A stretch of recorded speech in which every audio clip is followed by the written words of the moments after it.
예수님, 질문 드리겠습니다. 저희 수행자들이 각자가 가지고 있는 개성과 또 성장 환경 안에서 뭔가 좀 더 많이 학습을 해오고 좀 더 많이 개발해온 여러 가지 조건들은 다 다르기 마련인데 저희가 그 다름을 이해하는 방법이 조금은 좀 서툴고 미숙하다라는 생각이 들 때가 있었습니다. 예를 들면 각자의 조건에 따라서 저희가 예로 들어서 누군가가 A라는 조건을 가지고 있고 그 A라는 조건을 개발해 오면서 발달시켜 온 사람이라면 그 사람이 가지고 있는 그 조건에서 그 사람이 뭐 힘들거나 탐진치가 붙거나 너무 어리석어질 때면 그 사람이 그 가지고 있는 그 조건에서 어떤 잘못된 모습을, 부적절한 모습을 보이게 되고 또 이 사람이 가지고 있는 A라는 조건이 탐진치가 없을 때는 좀 더 좋은 방향으로 모습을 보이게 되면서 다른 사람들의 호감을 사게 되는 일도 있는데 제 자신도 그럴 때가 있었지만 다른 사람들이 어떤 사람들한테 비난받는 경우들을 여러 번 이렇게 관찰할 때도 근데 그 사람의 그 조건이 지금 그 사람이 힘들어서 그 조건이 지금 안 좋게 나타나고 있는 거지. 이 사람이 좀 마음이 편안하고 마음에 자애가 있을 때에는 그 조건이 훨씬 더 좋은 조건으로 발현이 됐었었는데 왜 그러면 이 사람이 마음이 좋아지고 편안해지고 그리고 좀 더 나아가서는 수행을 하게 되면 그 조건이 정말 큰 가능성과 수행으로서 잠재력이 될 수도 있는 건데 한쪽 측면만으로 그 사람의 어떤 개성을 없애야 하는 것처럼 이야기를 하고 혹은 그 사람의 수행 방법이나 수행 태도를 비난하는 쪽으로 가게 되는지에 대해서 의문을 한번 가진 적이 있었습니다. 그래서 스님께서도 예전에 부처님의 10대 제자 말씀을 해주면서 여러 가지 개성들이 달랐다는 이야기를 해주셨는데 그때 그 말씀과 제가 지금 의문을 가지고 있는 이 관찰한 부분이 좀 맥락을 같이 하는 부분이 있는 건지 한번 여쭤보고 싶었습니다. 예, 이게 사실 이게 이제 수행이라는 게 굉장히 이제 종합적인 사고를 요하는 거라서요. 이게 이제 좀 아직 성숙하지 못하고 어리석은 사람들 같은 경우는 자기 기준으로 판단하기가 쉬워요. 자기가 이제 살아오면서 만든, 형성된 조건이 있을 거 아니에요. 그죠? 예를 들면, 어떤 사람은 되게, 규칙을 좋아하는 사람이 있어요. 딱 정해진 틀에 맞춰서 살아가는 거.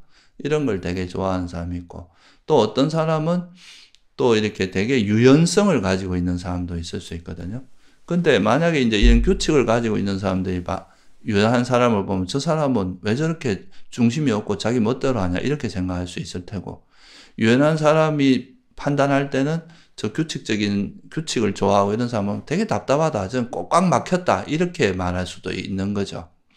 근데 그거는 사실 그 사람이 가지고 있는 어떻게 보면 이제 개성인 거라고 봐야지 그게 만약에 이런 규칙을 지키는 사람이 자기가 이제 규칙을 지킨다고 해서 남을 비난하는 거는 자기 마음에 있는 번뇌거든요. 자기 걸 집착하면서 남을 비난하고 공격하고 하는 거, 이거는 화거든요. 자기한테 있는. 그것도 유연한 사람이 반대로 또 규칙적인 사람에 대해서 비난하는 거 똑같이 그렇다면, 이거는 사실 그 사람이 가지고 있는 기질이나 특징, 이게 문제가 아니라, 그런 걸 통해서 세상을 바라볼 때의 그 태도, 그게 이제 문제인 거잖아요. 그래서 그 부처님 당시에도 보면 그 제자들이, 두타제일이라고 하는 그 가섭존자도 있고, 또 지혜제일이라는 사리불존자, 또 어떤 분은 또 계를 잘 지키는 우파리존자 같은 분도 있을 거 아니에요. 그죠? 그렇다면은 이분들이 약간은 속성이 다른 거거든요. 그게. 두타제일이라는 분은 정말 이게 이제 나중에 후학들을 위해서 당신이 이제 정말 이렇게 두타행을 정말 어려운 숲속에서 살면서 철저한 그런 이제 수행 생활, 좀 절약하고 막 아주 검소하게 살아가는 그런 삶, 그렇다고 해서 그렇게 하지 않는, 예를 들면 사리불존자 이런 분들이 그렇게 안 살았다면 두타행을 하진 않았단 말이에요. 그러면 그분들의 삶은 비난받을 일이 전혀 아니잖아요. 그죠? 그러니까 그 각자가 가지고 있는 개성이 아란이 되는 번뇌가 버려졌다고 해서 다 똑같아지는 게 아니에요. 그러고 오히려 그분들은 서로가 서로를 존중하면서 그분들이 가지고 있는 두타행을 하는 부분에 대해서 지금 뭐 괜히 잘난 체한데 이런 생각이 아니라 그분이 또 그렇게 하는 건 존중하고 또 어떤 분은 설법을 잘하니까 불운하 존자 같은 건 설법 잘하면 설법 잘하는 거. 또 저 누구야 안한존자는 또 기억을 잘하니까 기억 잘하는 걸로 또 이렇게 존중받고 그런 거지. 그 사람이 가지고 있는 개성의 문제가 아니라 각자가 가지고 있는 개성은 다 존중하고 그건 왜냐면 자기가 과거 전생부터 익혀온 습관이거든요. 그거를 뭐 완전히 똑같이 되질 않아요. 근데 그런 개성 속에서 우리가 집착하고 화내고 어리석고 이런 게 문제지 그 개성 자체가 문제는 아니라는 거죠. 만약에 그게 문제라면 그 아라한들은 다 똑같은 모습이 돼야 될 거 아니에요. 그 단지 이제 그런 개성을 갖고 있으면서도 뭔가 남에게 비난, 이제 화를 많이 내고 집착하고 이러면 그 문제가 되겠죠. 그리고 그런 개성이 가지고 있으면서 이제 어떤 세상을 대하는 태도가 그런 어떤 좋아하는 거에 집착하고 싫어하는 거에 화내고 남을 무시하고 함부로 하고 이런 것들은 문제가 되는 거지만 그 사람이 가지고 있는 개성은 아무 문제가 없는 거다. 이렇게 볼 수 있죠. 예수님, 근데 이게 수행을 하면서 오히려 다름을 인정하지 않고 다름을 존중하지 않는 모습이 드러나는 것 같다는 생각을 하는 게 뭐 기억을 잘한다 혹은 뭐 두타를 잘한다 이렇게 상대방의 장점이나 상대방이 잘하는 어떤 기질적인 특징을 생각하기보다는 보통 쟤는 두타만 한다 혹은 쟤는 기억만 잘한다 이런 식으로 폄하하면서 접근을 하게 되는 경우도 많은 것 같고 또 혹은 각자의 기질적인 특징을 가진 상태에서 과거생부터 계속해서 쌓아온 그 업을 서로가 이해하지 못한 상황에서 그걸 마치 제거해야 되는 것으로 어떤 기준을 잡거나 또 때로는 이 기질적인 특징이 다 그냥 다 맞는 것 같고 제 말도 맞는 것 같고 저 사람 말도 맞는 것과 하다 보니까 중심이 약한 사람 입장에서는 이게 회색지대 안에서 뭔가 제대로 파악을 못하고 그 제대로 파악을 못한 상황에서 이 말도 맞고 저 경우도 맞는 것 같고 저 사람이 하는 수행 말도 맞는 것 같아서 결국에는 계속 상대주의적인 입장을 취하게 되다가 수행의 경우의 수만 자꾸 생각을 하게 되는 경우들도 있는 것 같더라고요. 그럼 저희가 이 다름을 인정하고 서로의 수행의 기질이나 이런 걸 존중하는 좀 이렇게 성숙한 태도는 무엇인지. 예, 그거는 이제 조건에 대한 이해가 이제 선행이 돼야 되는데요. 그 사람마다 어떻게 보면 우리는 지금 이 한 생만 보지만 더 멀리 보면 세세생생 익혀 살아오면서 가져온 자기의 어떤 그 스타일이 있을 거 아니에요. 그죠? 성격, 개성이라고. 이게 고정불변한 어떤 자아에서의 개념이 아니라 경향성이 다 있거든요. 사람마다. 어떤 사람은 예를 들면 사리불존자는 수행도 잘하시지만 세속적인 학문에도 굉장히 능통하신 분이었거든요. 세속적 그때 당시에. 그러니까 지혜가 정말 세속적인 지혜도 아주 출중한 분이었어요. 근데 요즘 어떤 사람은 수행하는 분들 중에 머리가 좋으면 수행을 못한다. 이렇게 단정적으로 이야기하는 분들도 있어요. 아르마리가 많아서 수행 못. 그거 아니거든요. 아르마리, 그럼 사리불존자가 뭐 수행을 못하는가요? 그때 그 부처님 당시에 그 전부 다 왕족들이나 되게 장자들 이런 분들 중에 출가를 많이 가 그분들 중에 아라한이 대부분 아라한도 많이 됐는데 그런 분들이 다 뭐 머리가 나빠서 출가를 한 거 뭐 수행을 잘한 거 아니잖아요. 그렇다고 또 우파리 존자가처럼 밖에서 수행을 그렇게 학문을 많이 하신 분이 아니라도 또 아라한이 되신 분들도 있잖아요.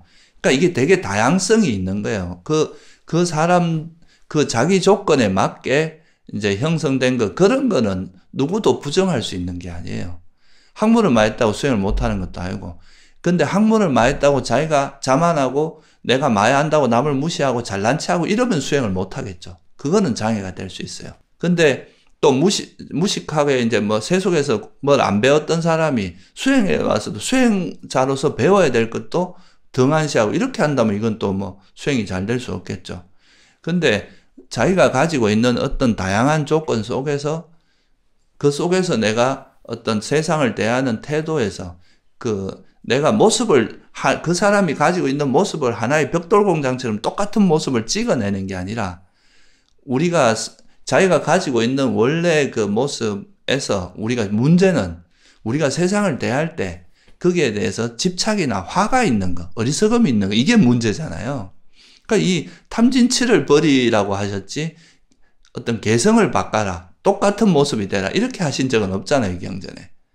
그러니까 우리가 어떤 세상을 대할 때 뭐 좀 내가 좋아하고 사랑스럽고 좋아하는 게 나타도 집착을 하지 않고 미워하고 마음에 들지 않고 이런 상황에도 화 안 내고 또 진리에 대해서 철저히 이해하는 그걸 모르는 어리석음을 버리고 우리 세상의 본질에 대해서 철저히 이해하고 이렇게만 하면은 정말 그 세속에서 못 배운 사람도 아란이 될 수 있고 정말 많이 배운 똑똑한 사람도 아란이 될 수 있고 또 심지어는 앙굴리말라처럼 밖에서 사람을 죽인 살인자도 아란이 될 수 있고 그거는 그 수많은 사람들의 성격이 다 똑같지 않단 말이죠. 성격이라는 거는 아란이 됐다고 동일해지는 게 아니거든요. 그런데 보통 이제 초학자들 같은 경우는 이게 아직까지 의식이 좀 성숙하지 못했기 때문에 자기 시각으로 밖에 못 봐요. 그런 건 우리가 뭐라고 하냐면 붓대롱으로 하늘을 본다 이렇게 표현해요. 붓대롱으로 하늘 보면 뭐가 보이겠어요? 그러니까 이제 자기 그 좁은 시각으로 보고 자기 기준에 안 맞으면 다 이제 비난하고 잘못된 거라고 생각하고 이런데 이런 게 전형적인 어리석은 사람들의 태도예요. 그런데 이제 정말 지혜로운 사람은 각자가 가지고 있는 조건, 그 살아오면서 우리가 절에 출가한 사람들도 한 30년은 각자가 다 다른 조건에서 살았잖아요. 그렇다면은 그 각자가 세상을 이해하는 방식이나 성격이나 이런 게 다를 수밖에 없어요. 그러니까 그런 거를 이해해 주는 게 이제 우리는 전부 어떻게 보면 우리가 만든 오온은 다 각자가 자라온 환경, 살아온 환경에서 형성된 거기 때문에 이게 같을 수가 없다는 거죠. 그러니까 뭐 이게 뭐 장자나 이런 데 보면은 산에 큰 나무도 있고 작은 나무도 있고 이렇지만 그렇다고 해서 큰 나무가 작은 나무를 비난하거나 작은 나무가 큰 나무를 비난하지는 않는다 이거죠. 그냥 각자의 조건에서 그렇게 자란 거잖아요. 그러니까 우리 수행자들도 그거를 이해해야 됩니다. 자기가 처해진 상황에서 경험한 거 그것만 전부라고 보는 거는 그게 바로 우물 안의 깨구리입니다. 그런 건 진짜 너무 편협된 사고방식이고 그리고 또 자기가 그런 거를 경험하지 못했다 하더라도 자기와 다른 어떤 경향성을 가진 사람도 충분히 있을 수 있다는 걸 우리가 받아들여야 되고 뭐 이건 좀 극단적인 예이기도 하지만 이런 경우도 있었어요. 이게 이제 법구경 이야기라고 거기 보면 나오는데 어떤 수행자가 말을 할 때 좀 약간은 좀 거친 언어가 이렇게 정제되지 않고 좀 거친 언어를 많이 하는데 이분이 이제 원래는 아란이었는데 말이 그래서 아니 저 사람이 어떻게 아란이냐 아란이 되면 저렇게 말이 고급스럽게 안 나오고 좀 수준 낮은 말들이 왜 나오냐 이러면서 사람들이 막 의심을 한 거예요. 그러니까 이제 그런 일이 생기면 그때는 부처님이 계셨으니까 부처님께 가서 물어봤죠. 왜 저러냐. 그러니까 그거는 저분이 번뇌가 남아있어서 그런 게 아니라 그건 말에 과거 오랜 전생 동안 저분은 이제 좀 이렇게 천한 집안에서 태어나서 그래서 그 집안 속에서 익혀온 언어 습관 같은 이런 게 있어서 그것 때문에 이제 말이 좀 그런 거지 저 비구는 이제 번뇌가 버려진 아라는 맞다. 그 말투가 아직 이제 그 과거의 습관이 남아있는 거다. 이렇게 말씀하시는 이야기가 있거든요. 그래서 그게 이제 그런 이야기를 떠나서도 우리가 부처님의 제자들 중에서 굉장히 다양한 개성을 갖고 있다는 걸 보면 다 똑같지 않은 거예요. 그러니까 우리가 경험이 많아지고 지혜가 커질수록 그런 자기 의식의 한계가 점점 넓어지고 이제 확장되면서 조금 자기와 다른 형태의 개성을 가지고 그런 사람들을 좀 더 이해하고 다름을 인정하고 수용하는 이런 어떤 마음의 여유가 생기는데 보통 초학자들이 그런 게 잘 안 됩니다. 자기 눈으로만 자꾸 쳐다보고 자기 기준에 안 맞으면 그걸 마음에 안 들어하고 비난하고 이런 경우가 많아요. 좀 말씀해 주시는 거 들으면서 좀 다름 속에서 어떤 공통된 하나의 정답을 찾으려고 하기보다는 그 다름 속에서 부처님 가르침에 따라서 탐진치를 버려가는 방향으로 수행을 해나가는 것이 바람직하다라는 그런 좀 생각을 해보게 됐습니다, 스님. 예, 그래서 그게 제일 중요해요. 그 다름 속에서도 이게 이제 다른 거는 이제 사람들이 모든 존재가 우리가 뭐 우리 지구에 70억 인구가 있다 그러면 70억이 다 다르거든요, 업이. 그런데 우리가 이제 아라한이 되기 위해서 필요한 필수 조건은 뭐냐 하면 탐진치를 버리는 거예요. 부처님께서도 열바이라고 하는 가래를 버리는 거라 그랬잖아요. 가래가 버려지면 성냄도 버려지고 가래가 버려지기 위해서 무명도 버려져야 되거든요. 어리석음. 그러니까 이 가래 탐진치가 완전히 버려지는 거 이게 열바이라 그랬지. 뭐 사리불 존자같이 돼야 열바이다. 그 마가습 존자처럼 돼야 열바이다. 뭐 두타행을 해야 열바이다. 이렇게 말씀하신 적 없잖아요. 그러니까 그거는 각자 개인이 가지고 있는 개성이나 특성은 그대로 그거는 한 생에 그래 잘 안 바뀌거든요. 그런 어떤 스타일은 있지만 그 속에서 이전에 가지고 있던 어떤 집착이라든가 화라든가 어리석음 이게 이제 완전히 버려진 존재를 우리가 깨달은 존재, 아라한 존재, 아라한 이렇게 이야기하는 거지 아예 개성도 다 똑같아진다 이런 건 아니기 때문에 우리가 공통적으로 노력해야 되는 건 탐진치를 버리기 위해서 노력하는 과정이지 생각의 스타일이나 그런 것까지 동일하게 되는 걸로 이해하면 그거는 좀 문제가 됩니다. 예, 스님, 감사합니다.